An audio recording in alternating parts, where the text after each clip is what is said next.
A very good morning to you. Thank you so much for watching UBC TV. It is Good Morning Uganda and it's time for the agenda. My name is Julie F. Nantala. And on the agenda this morning, we're looking at building hope at home. I mean, where else is it supposed to start if not at home? But we're also delving deep into ethical leadership and creating an Africa where youth flourish, where the youth flourish. Do engage the conversation on 0709-602-592 and be part of the conversation. Now we're delving deep into the meaning of what that is with Milton Kambura, who is a Global Peace Ambassador and a chapter president at that of the Global Peace Foundation. A very good morning to you. Good morning, our viewers and the Ugandans. I'm very delighted to be with you this morning. One is that we are privileged to have a conference coming in tomorrow. It's going to be virtual all over the world. And the keynote speaker is going to be Her Excellency Dr. Erikana, our former African Union president at the United Nations headquarters. She's going to address the theme, hope at home, providing ethical leadership and building nations so that young people can have fertile grounds to flourish and succeed in life. All right. So that is very critical, and I think UBC TV, I want to say thank you for the opportunity of hosting the Global Peace Service Ambassador, Kambula Milton, the son of the soil, to come and talk to Ugandans on how to build the foundation where young people can achieve a lot. Yes, please. Let's get to the foundation of it. When we say building hope at home, what exactly do you mean? What does that look like? You know, my sister, hope is a very important ingredient in life. When people lose hope, they can do even suicide. When young people or even old people lose hope, they can burn what they have. They can actually destroy the country.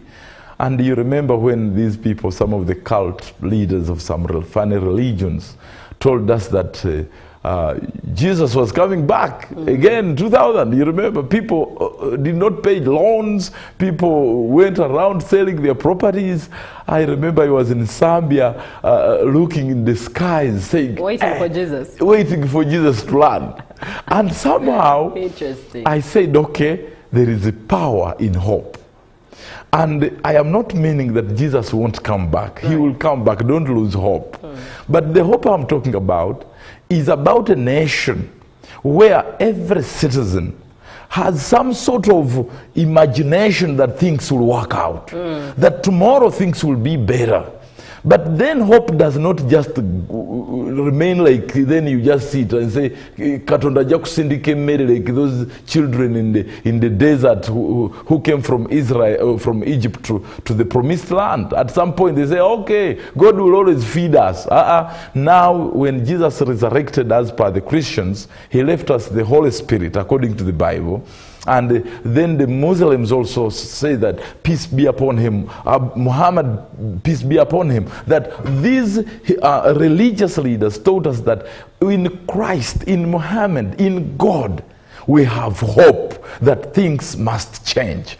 So what must change? You have to work for that change. So it requires that through hope, you work hard, you wake up every morning to go and work.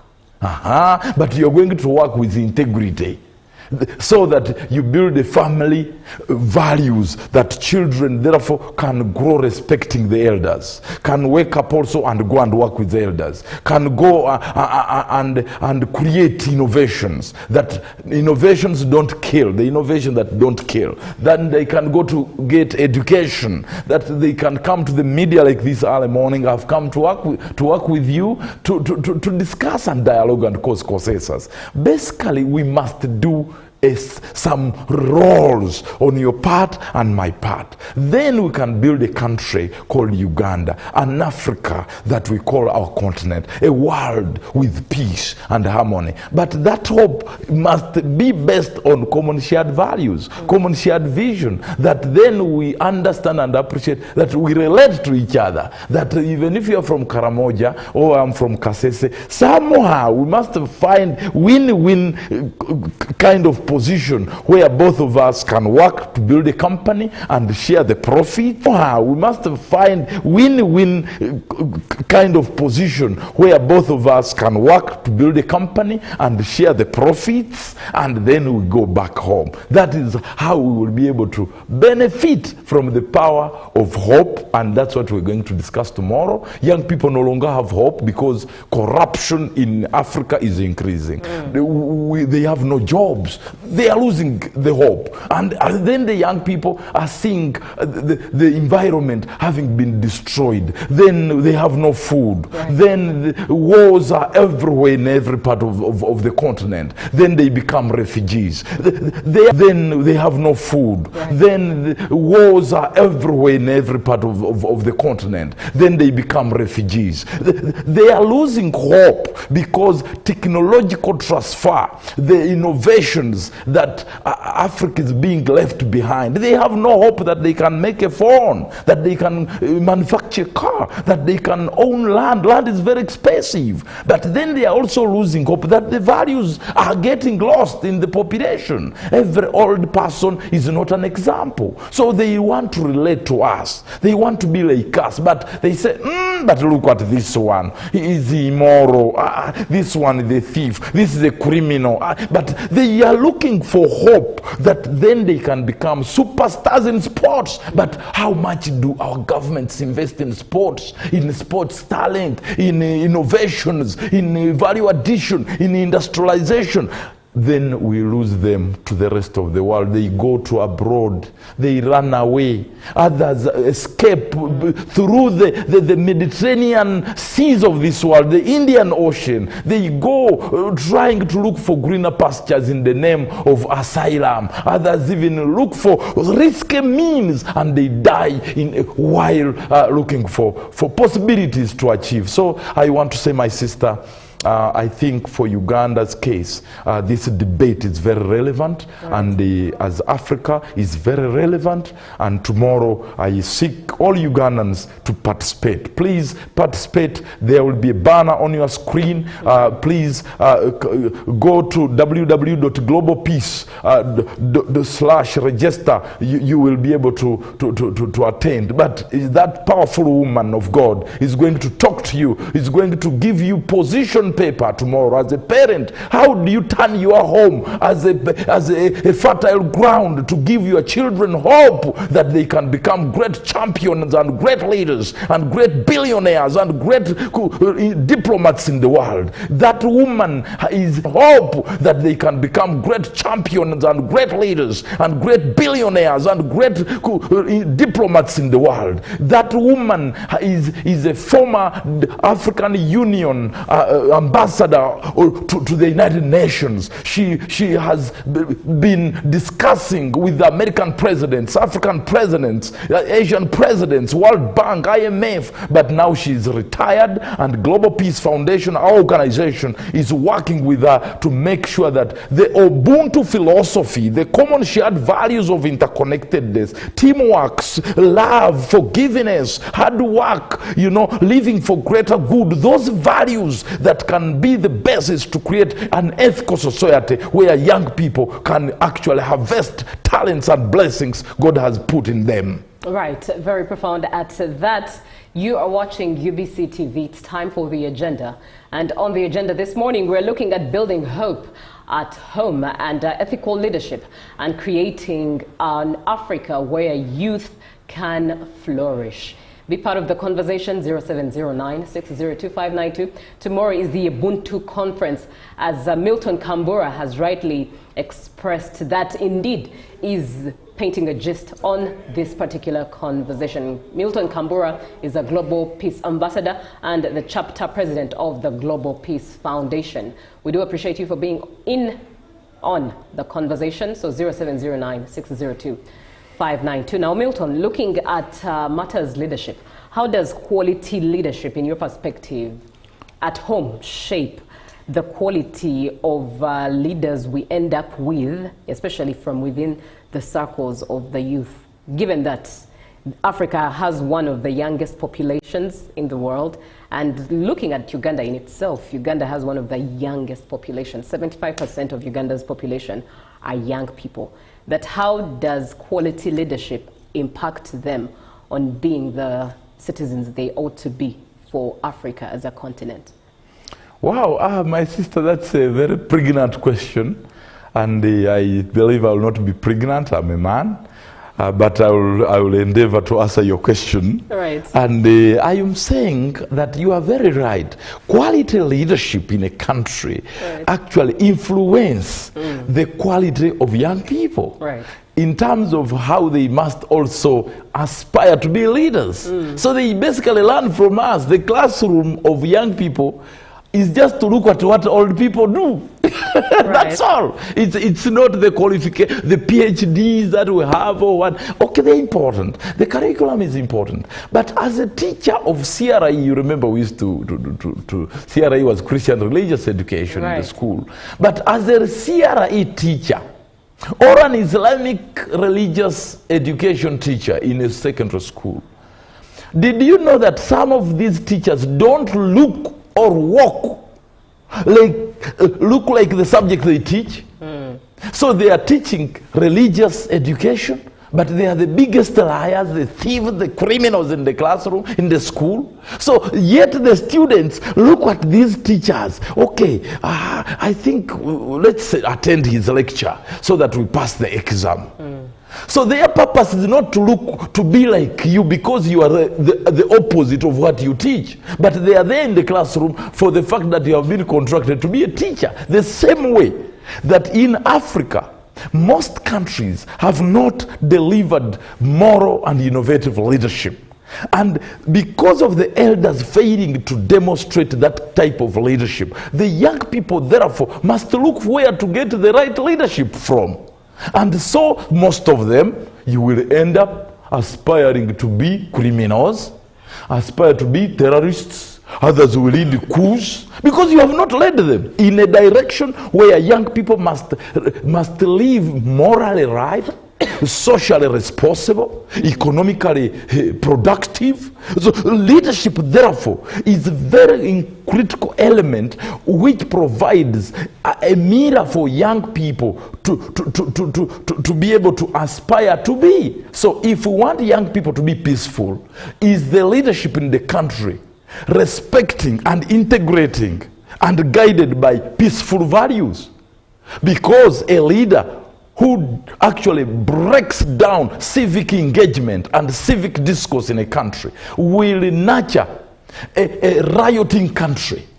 But when young people see that the SG, for example, Bob Wine, President Museveni, and all the opposition leaders, the Norbert Mao of this world, have a culture of sitting down and having dinner or lunch and dialogue on the future of the country, and then each of them signing papers of sitting down and having dinner or lunch and dialogue on the future of the country, and then each of them signing papers on peace, and the young people are going to say, "Hey, chisoboka, it is possible." So when these generations go, it is 100% guaranteed that they will lead a country with a type of politics that does not tear apart, but rather have win-win solution to conflict.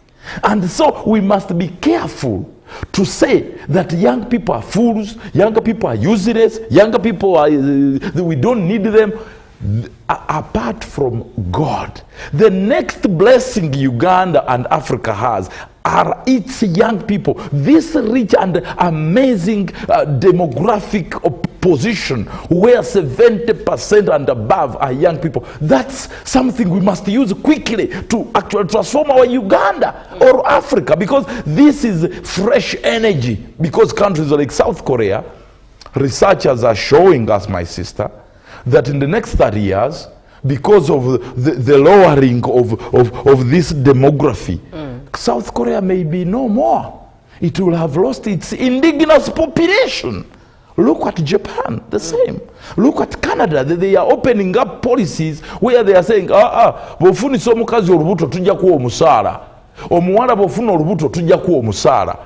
Look at that occurrence where you are not sure about tomorrow. A nation which has been built over 5,000 years, everyone has invested. Yet the population of young people to guarantee sustainability of a nation is not there. So look at the population of Uganda. Majorly are young. It's a country of young people. Right. So what type of leadership are we bridging in their eyes? Are we deploying them to do the right thing? Are we caning them? Are we just arresting them without guiding them? Are they in jail? We must ask, because majority of them are in jail. If you went to Luzira right now, more than 70% are younger people. But let us ask ourselves, before they committed these crimes and all these problems, did we have an intentional program as government, as civil society, as religions, as kingdoms, to make sure that we provide leadership that turns these younger people into our greatest asset, vehicle, engine for socio-economic transformation, other than waiting for them when they commit a crime? What type of quality parents do we have in the country? And so tomorrow is the day when we are doing a gymnastic, a diagnostic analysis, whether we are doing enough. For at Africa level, all heads of state are going to attend tomorrow. Right. We are going to have all religious top leaders in Africa going to attend. We have at African Union, all the structure of African Union is going to attend. Then we have the international development partners, so that we ask the relevant questions on the type of education we are giving to our young people, so that we no longer now look at younger people as a problem. Everywhere, in Savannah, they have rioted. They have even coups that are happening in Africa. We can't blame the young people because nobody is actually guiding them. So, for purposes of this debate, more than 70% of Africa's land, arable land, has not been utilized well. Yet, Africa's population of young people is more than 60-70%. What is the impact of young people on agriculture, on our independence, on food security? So they are leaving villages coming to Kampala. Now, allow me also get into now the reflection from the family unit. When you say building hope at home, how does it reflect on the family unit, which is the starting point of everything? But therein, allow me read a comment that comes in from Edson Mohanji, who is in Entebbe, who says, "Good morning, Julie and Milton. Family is the first unit of society and nation at large. So I believe from that, if one has hope in him or herself from home, then the nation has hope. Charity begins at home." Thank you, Edson Mohanji in Entebbe. So therein, from that comment, I indeed again pose it to you. How does hope at home reflect on the family unit? When we are talking about hope, we are not talking about an empty hope. We are talking about you and me working for that hope. Because we will not sit here as parents and say, hope at home. No, you parents, please, I beg you, let us start uniting in our villages and combine ourselves into conferences and workshops every weekend. We meet and we discuss the role of parents in building hope for our children. Because the relationship between a husband and his wife has significant influence on the hope for the children in that home. That's where it begins. Right. But where you see a husband and a wife forgot long ago that the family is the noble and most special sacred institution God built with his own hands to navigate and exemplify love, true love, hard work, living for greater good, sacrifice, care, compassion. Then it will mean that our families must be blamed 100% for the chaos Africa is going through. Because here is the father who doesn't care. He's not around, that he's busy, or he's busy working for who we don't know. Yet the most important person that he must be working for are his children. Right. Because for you, you're on a transit at the age of 40, like me. What are you working for? I am working for children.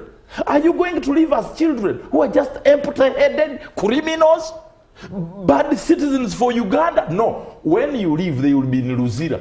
So when you mention home, we are talking about that peace of the world begins at home. Prosperity of the world begins at home.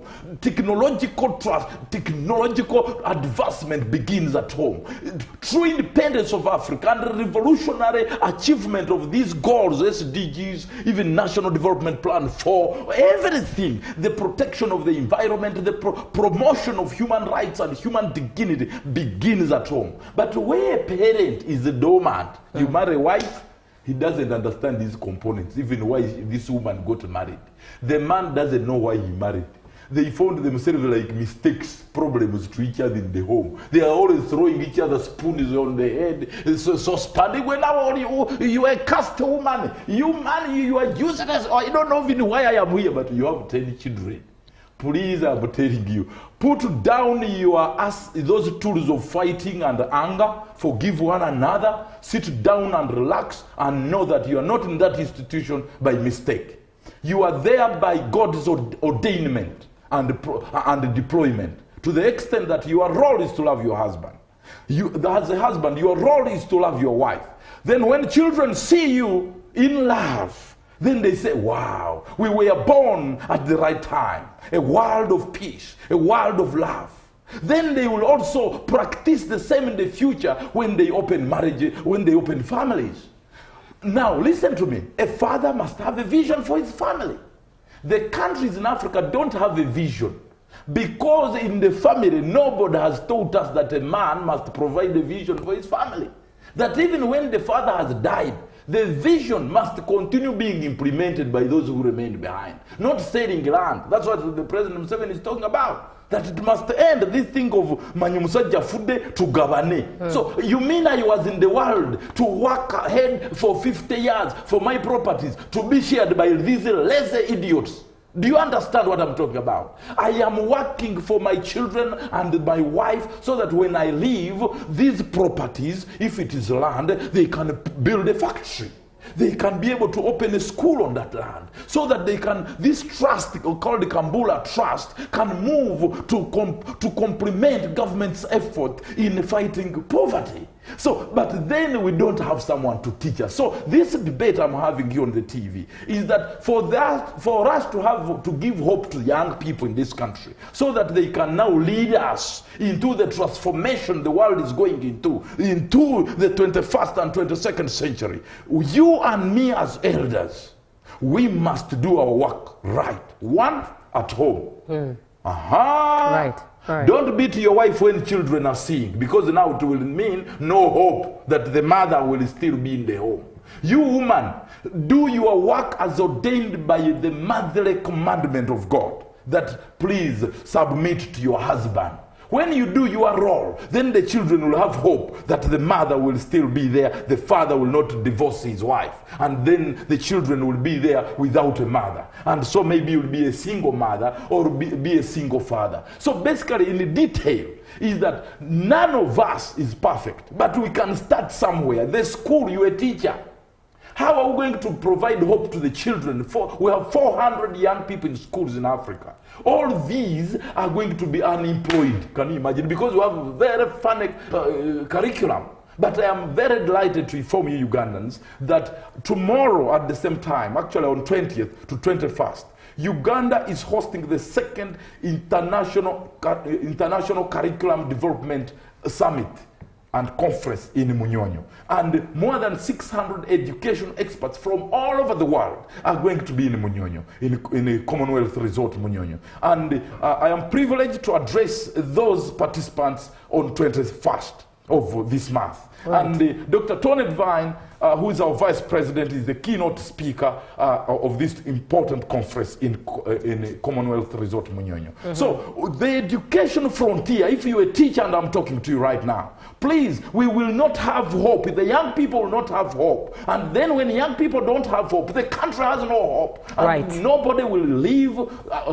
will even survive, because young people will torture you. Young people, when they have no hope, they will come and break your homes. When they have no hope, they will not manufacture anything. When you finally die, because you did not create the foundation for providing hope to young people, all your names will die with you. All your investments will die with you, because you did not leave hope to be able to enshrine in the lives of young people to walk the walk of development and peace. Indeed, building hope at home is what we're looking at, and in particular ethical leadership and creating an Africa where the youth can flourish. Do share your opinions to 0709-602-592. We are coming to the tail end of this conversation, and one would wonder how are they to be part of the virtual conference? Oh, wow. Please, my friends, my sisters and brothers, you can go right now, or you can write somewhere. You can go online, www.globalpeace.org/register. You will have the form immediately. Or www.globalpeace.info/register. Immediately after registering, immediately on your email, they will send you another link of the Zoom call. Then you will be able to attend tomorrow at exactly 3:30, 4 p.m. to 6 p.m. But very amazing. You'll have the opportunity to be part of a global movement of peace builders all over the world. That when you are there and I'm there, each one of us can become a peace ambassador to preach the word of peace and stability, through which then we will be able to have new leaders that are ethical, that are morally right, because we are talking about Ubuntu. Right. You are because of me. I am because of you. Then it will mean you will not mess up with me, because you love me, you care about me, and I will do the same. And that is the power of the hope we want to build in Africa, by making sure we are ethical leaders and we are very responsive, so that now everything we do is about our young people, who are the most precious gift and blessing from God. All right. What time is it again? It is from 4 p.m. to 6 p.m. 4 p.m. to 6 p.m. Indeed. We do appreciate you. Allow me to engage some of the comments that have come through as we begin to close this conversation. Good morning, Julie. I'm Rebecca Lukwago in Kira.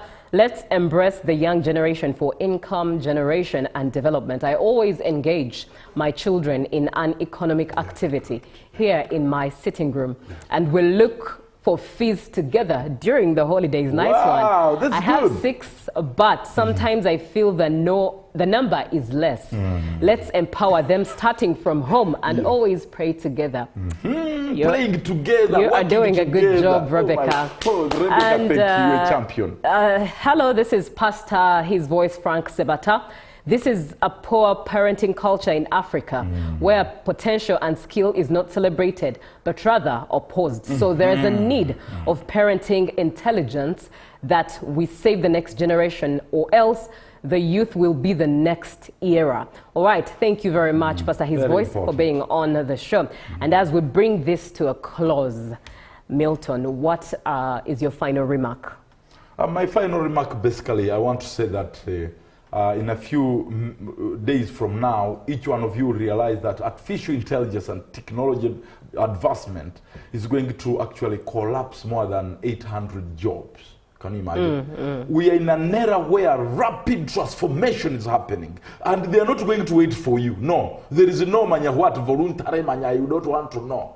Now, with that, the technology advancement is going to create more than 1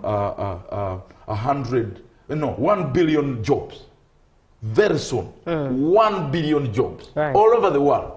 But then the question is, are you part of the other 800 million people who are going to lose jobs for not accepting to jump on the other side of the world? Now, if you are there, some elders want to compete with young people. My brother, my sister, you won't manage. Because in their own area, you don't understand it. You're only getting an opportunity of being on the kameme. You're only getting an opportunity of being on the kameme. Now, this is the thing. Let us invest in these systems so that young people can pick up and compete with the young people in the global north. The global north people are billionaires. The young people are shifting the economies of these people. The technologies are now even preempting diseases happening in the future. Can you imagine? It says, Kambula, you may get malaria in 2030. I think this is what you should take. Can you imagine? People are thinking I'm a madman here. No. Jobs are going to be created, but those other jobs that are meant are going to die.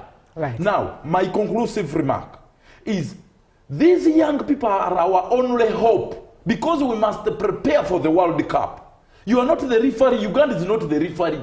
Now, what does it mean? For us to participate, young people must have enough budget. National budget, every policy, how does it affect the young people? Development plans, manya business, manya industry, all of these we must think of one ministry called the Ministry of Younger People. So all the entire government needs to be equipped to appreciate the role, the impact of all the things we are doing on young people. PDM. How does it affect younger people? Are the younger people 90% of the beneficiaries? What about this law? How does it help younger people to become billionaires? How does it help younger people to become moral leaders and good parents? But right now, my sister, abasajja tebagala kuwasa. Ebiwala nabyo tebagala fumbirwa. Buli omu ali kululwe. How does that impact the future of Uganda? Younger people don't want to marry. They don't want to get married. So who is in the middle? The environment is being destroyed. Who's mobilizing young people to plant trees and protect wetlands? So I'm talking about sweating here. I'm sweating. When I'm talking to you, I'm sweating. And I'm even crying at the same time. So I'm simply saying, you have a family, start doing something. Because if you do it well, you do it well. I do it well in my family. Then by 2030, Uganda will be the womb of the world. All right. Thank you very much. Milton Kambura is the Global Peace Ambassador, and he is the chapter president of the Global Peace Foundation. He's been speaking with us regarding matters, safe homes and building hope at home. That is home to mean Africa, our continent, but also home to mean the families we come from. And of course, looking at ethical leadership and creating an Africa where the youth can flourish. There is a virtual conference tomorrow at the Speak Resort in Monyonyo. It is a virtual one, and he has shared the link where you can join the register from to be part of the conference. It's a 2-hour conference, will be from 4 to 6 p.m. So be sure to engage and learn a lot so that you are able to be part of Building Hope at Home Ubuntu Africa Youth Assembly Series Season 2. We'll bring it to a close. Up next is sports, and I will be back with the extra. Good morning.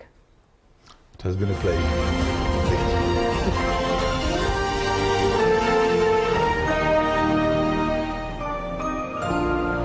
It has been a pleasure.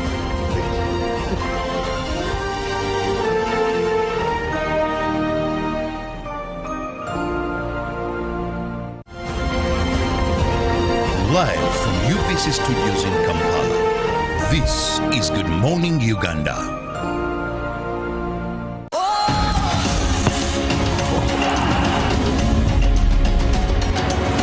All of Africa, welcome everyone.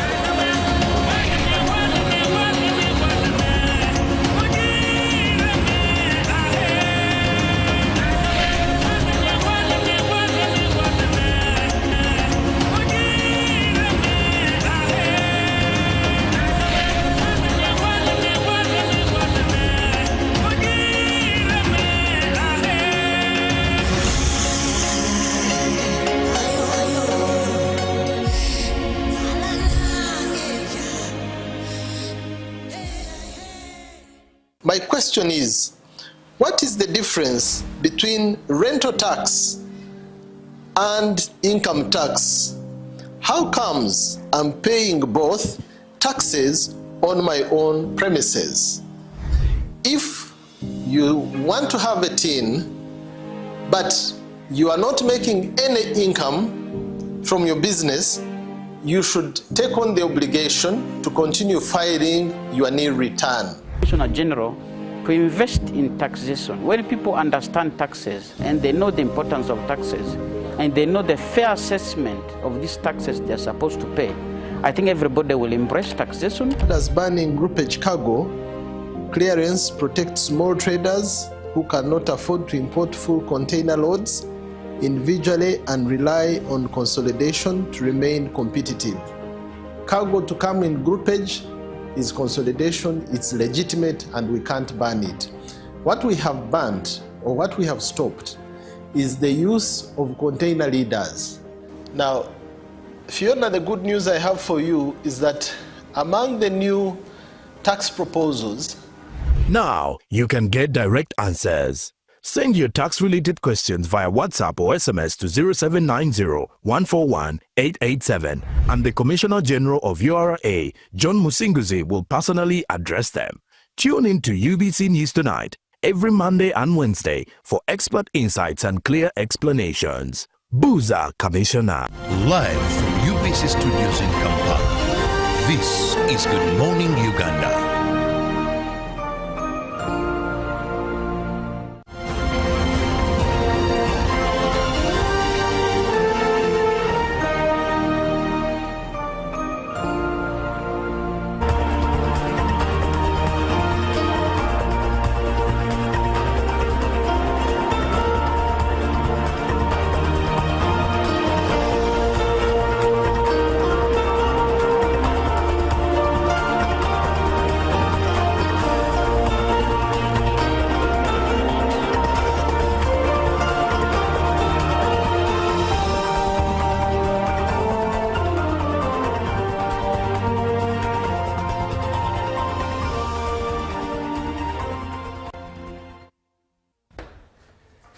It's a beautiful Tuesday morning. I'm from Julian Kambura, the peace ambassador. Sometimes I enjoy watching Kambura because there's a lot of words, verbatim. Milton Kambura, how are you? I trust you are well. And also the segment of take the moment, take the photo. I don't know whether Davis Kamukama would permit me as well to allow people to take those things. But of course, Davis is in charge. You cannot start coming up with your own things here. But anyway, I have a lot in sports. Ruben is my name. We have the ODI, that is cricket. Then, of course, the Oilers are just one game away from taking the championship. And of course, you talk about the KCC, the Super 8, where KCC will face NEC in the final. All that will be coming up. Where do I start from, Christopher? I think I should start with the ODI, with cricket, where ODI stage awaits cricket cranes, and of course those who understand cricket, like my friend Joy, will tell you that the ODI status does not just come like that. But cricket cranes are through to the World Cup qualifier playoff. Italy's win over Hong Kong has assured Uganda a top 2 finish, and next is Bahrain, one final dance. I see the final dance means the last chance that we have as Uganda, and because as the cricket cranes have secured a top 2 finish in the ICC's Men's Cricket World Cup Challenge League B, and a place in the qualifier playoff after Italy ended Hong Kong China's hopes yesterday, opening the door for the Ugandans to play on the ODI stage in the next phase of the 2027 World Cup qualification pathway. Italy just down Hong Kong's 174, reaching with the 175 over 4 in 46 overs at the S-Team ground yesterday. A 6-wicket victory that took the Azuri 24 points and mathematically removed the Hong Kong China from the race for the top 2. Uganda, who sit second on 22 points, can therefore no longer be overtaken by Hong Kong. China, who finished the campaign on 20 points. The results means the Cranes will join Italy in the 8 in the 8-team ICC Men's Cricket World Cup qualifier playoff, the next major rank on the road to the 2027 World Cup. The ICC confirmed when the current Challenge League structure was announced that the top 2 teams from each group would advance to the qualifier playoff. For Uganda, the achievement represents a significant step forward after a campaign in which they had remained unbeaten through the 2 legs before arriving in Dar es Salaam for the decisive first leg. Now, the ODI opportunity. The qualifier playoff is a stage where Uganda can take the next step in into men's ODI status cricket, giving the cricket cranes an opportunity to establish themselves on the 50-over international stage while continuing their pursuit of the place at the 2027 World Cup. Uganda qualification is particularly significant because the cricket cranes missed out on progression from the previous Challenge League cycle. They finished level on 20 points with Jersey, but the Europeans qualified with a better net run rate. That is NRR.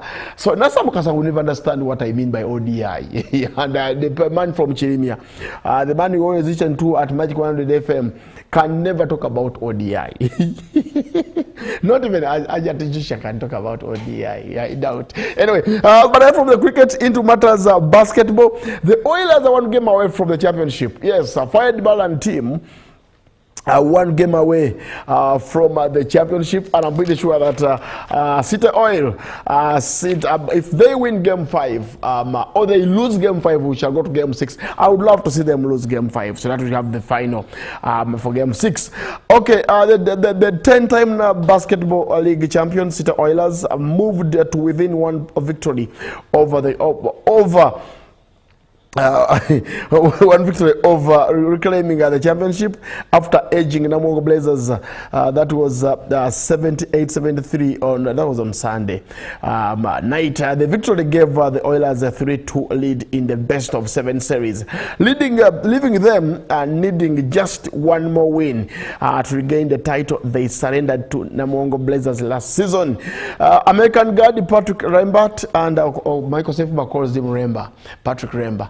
But I will mention Rembert because I am here and I'm not Michael. Once again, proved decisive, producing a game-high 28 points, 7 rebounds, and 9 assists in an all-round performance that kept the Oilers in control when the contest tightened. Rembert was particularly effective from the free throw line, or converting 16 of his 18 attempts as the Oilers held off a determined Blazers challenge down the stretch. I love the statement, down the stretch.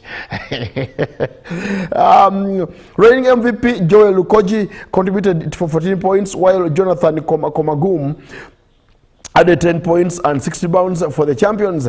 Arthur Wanyoto led Namongo's scoring with 15 points, with Anthony Chukura as the only other Blazers player to reach double figures. Chukura finished with 10 points and 10 rebounds for a double-double.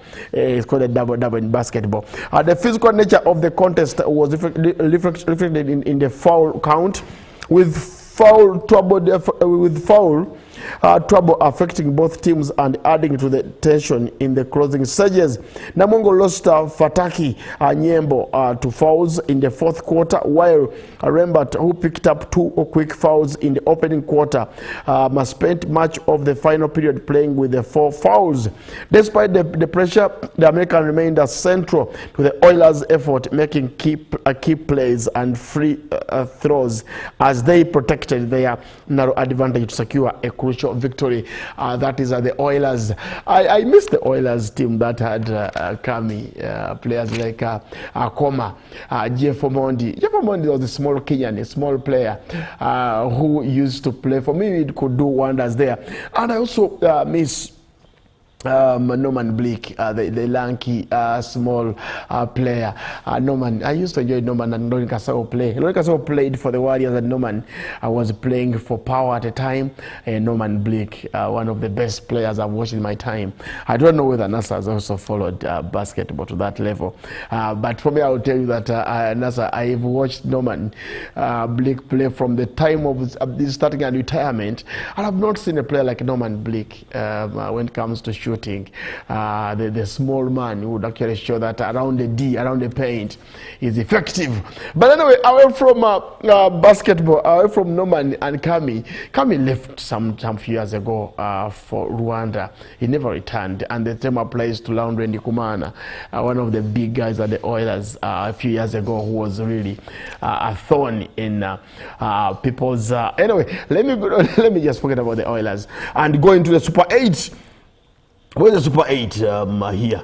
The Super 8 is on Taxation, that is NEC, that will be in the final. Of course, many fans would love to watch this game. Where is the Super 8, Nasa Mukasa? Seems to have lost my Super 8 info here. But of course, Kese battle NEC in the FIFA Super 8 final. My neighbors, Kese FC, will play NEC, will renew actually their rivalry today when they meet in an explosive FIFA Super 8 at Arms Stadium. Both sides are desperate to start the new season with silverware. The two clubs, that is KC and NEC, share Omondi Stadium, Lugogo, as their home ground, but today they will put their friendship aside as they battle for the pre-season tournament top prize. Although the Super 8 is a pre-season competition, neither side is treating the final lightly.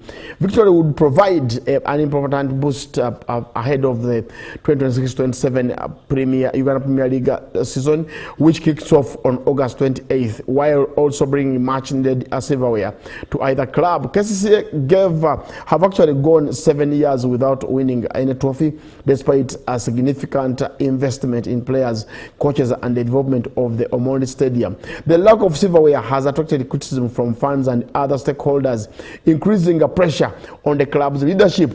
So, but the game is on, and the KCCA seems to be the team that needs the win more. I can say today's final presents an opportunity to end that long wait and restore confidence among their supporters, sponsors, and critics. I will talk to my colleague Moses Magero about this. That he has to explain. Well, if KCC did not win tonight, Magero will be in the studio the next day to explain why they lost against NEC. But of course, the entrance is, you can see on your screen, ordinary is 10,000. VIP is 20k and VVIP. But of course, the entrance is, you can see on your screen, ordinary is 10,000. VIP is 20k and VVIP box is 100k.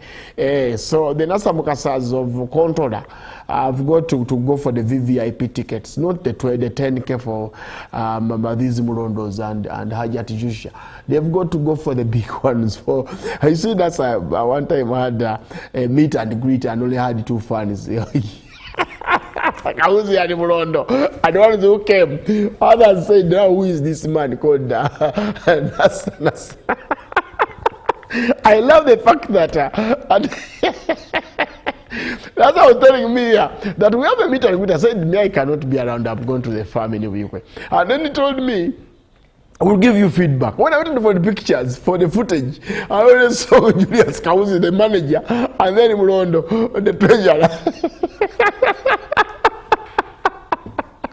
Anyway, I have got to go. I really have got to go. And okay, that's it from sports. But of course, the game is on tonight or today. KCA take on NEC. That will be the Super 8 final, where the game will be at National Stadium. And I think Fifi Fiona did contact me the other day about the Amato.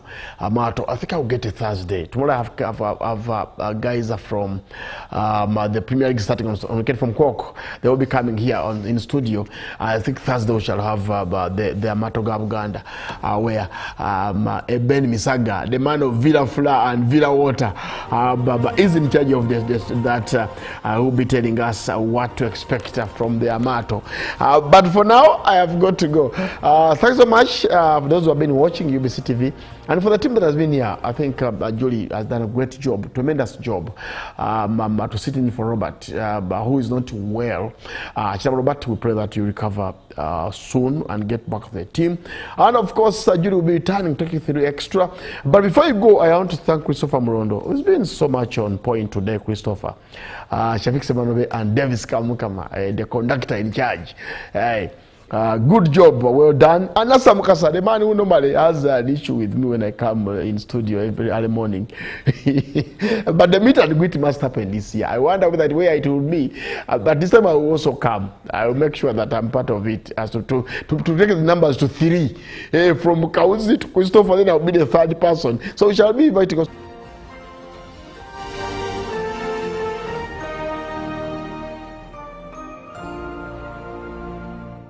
Live from UBC Studios in Kampala, this is Good Morning Uganda. Pick of the day on UBC.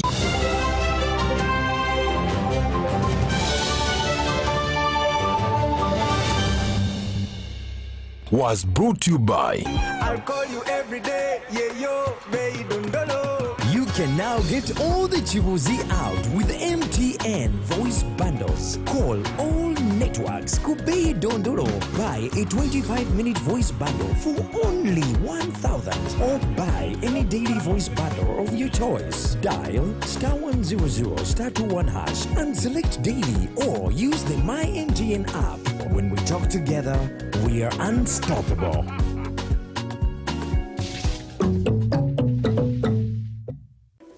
In a nation hungry for truth, a world where every story matters, there exists a beacon of trust and reliability. For decades, they've been our voice and our window to the world, holding the mirror of our history. With 4 TV stations and 11 radio channels spanning 27 languages,